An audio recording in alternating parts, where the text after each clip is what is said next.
नमस्ते साइंस के दीवानों।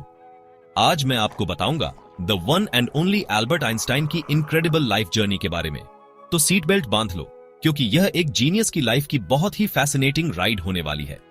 एल्बर्ट आइंस्टाइन का जन्म मार्च 14, 1879 को जर्मन एम्पायर में किंगडम ऑफ württemberg में हुआ था। बचपन से ही एल्बर्ट ने यूनिवर्स के मिस्ट्रीज को लेकर जबरदस्त क्यूरियोसिटी दिखाई। सोचो, छोटा आइंस्टाइन चुपचाप लाइट के नेचर के बारे में सोच रहा है, जबकि उसके दोस्त अपने टॉयज में लगे हुए थे।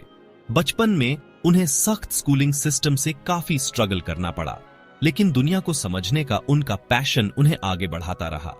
सिर्फ 16 साल की एज में आइंस्टाइन ने अपना पहला साइंटिफिक पेपर लिखा, जो इस बात का साइन था कि वो कितने रेवोल्यूशनरी दिमाग के बन रहे थे। फास्ट फॉरवर्ड करते हैं 1905 में, एक ऐसा साल जिसे अब आइंस्टाइन का एनस मिराबलिस या मिरेकल ईयर कहा जाता है। ये वो साल था जब उन्होंने 4 ग्राउंड ब्रेकिंग पेपर्स पब्लिश किए, जिन्होंने फिजिक्स की दिशा हमेशा के लिए बदल दी। उनमें से एक पेपर ने theory of special relativity introduce की, जिसमें वो फेमस इक्वेशन EMC2 था। हाँ, बिल्कुल सही। किसी भी ऑब्जेक्ट की एनर्जी उसके मास को लाइट की स्पीड के स्क्वायर से मल्टीप्लाई करने पर मिलती है ना? दिमाग हिला देने वाला। आइंस्टाइन यही नहीं रुके। 1915 में उन्होंने general theory of relativity introduce की। इस थ्योरी ने बताया कि ग्रेविटी सिर्फ एक फोर्स नहीं है, बल्कि स्पेस और टाइम का कर्वेचर है। उनकी प्रिडिक्शंस 1919 में कंफर्म हुई, जब एस्ट्रोनॉमर्स ने सोलर इक्लिप्स के दौरान लाइट को बेंड होते हुए देखा। रातों रात आइंस्टाइन दुनिया भर में मशहूर हो गए।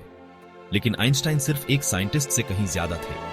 वो एक पैसिफिस्ट, एक ह्यूमैनिटेरियन और सिविल राइट्स के एडवोकेट थे। इतनी फेम के बाद भी वो हम्बल बने रहे और एक बेहतर दुनिया के लिए काम करते रहे। 1933 में जब जर्मनी में पॉलिटिकल माहौल खराब हो गया, तो आइंस्टाइन यूनाइटेड स्टेट्स चले गए।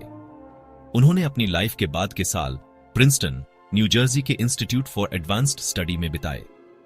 भले ही वो यूनिफाइड फील्ड थ्योरी की अपनी खोज कभी पूरी नहीं कर पाए, लेकिन साइंस और इंसानियत के लिए उनके कंट्रीब्यूशंस का कोई मोल नहीं है।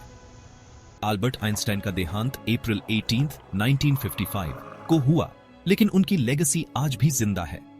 उनका काम आज भी हमें इंस्पायर करता है और चैलेंज करता है। यूनिवर्स के बारे में हम जो जानते हैं, उसकी बाउंड्रीज को आगे बढ़ाता है। तो अगली बार जब तुम आसमान में तारों को देखो, तो आइंस्टाइन और उनकी कभी ना हार मानने वाली क्यूरियोसिटी को याद करना। Thanks for watching. अगर आपको आइंस्टाइन की लाइफ का यह डीप डाइव पसंद आया, तो लाइक, सब्सक्राइब और वो नोटिफिकेशन बेल दबाना मत भूलना। साइंस की दुनिया से और भी इनक्रेडिबल स्टोरीज के लिए वंडर करते रहो, एक्सप्लोर करते रहो। अगली बार तक। और conceptual physics India by RK Mishra sir को सब्सक्राइब करना मत भूलना।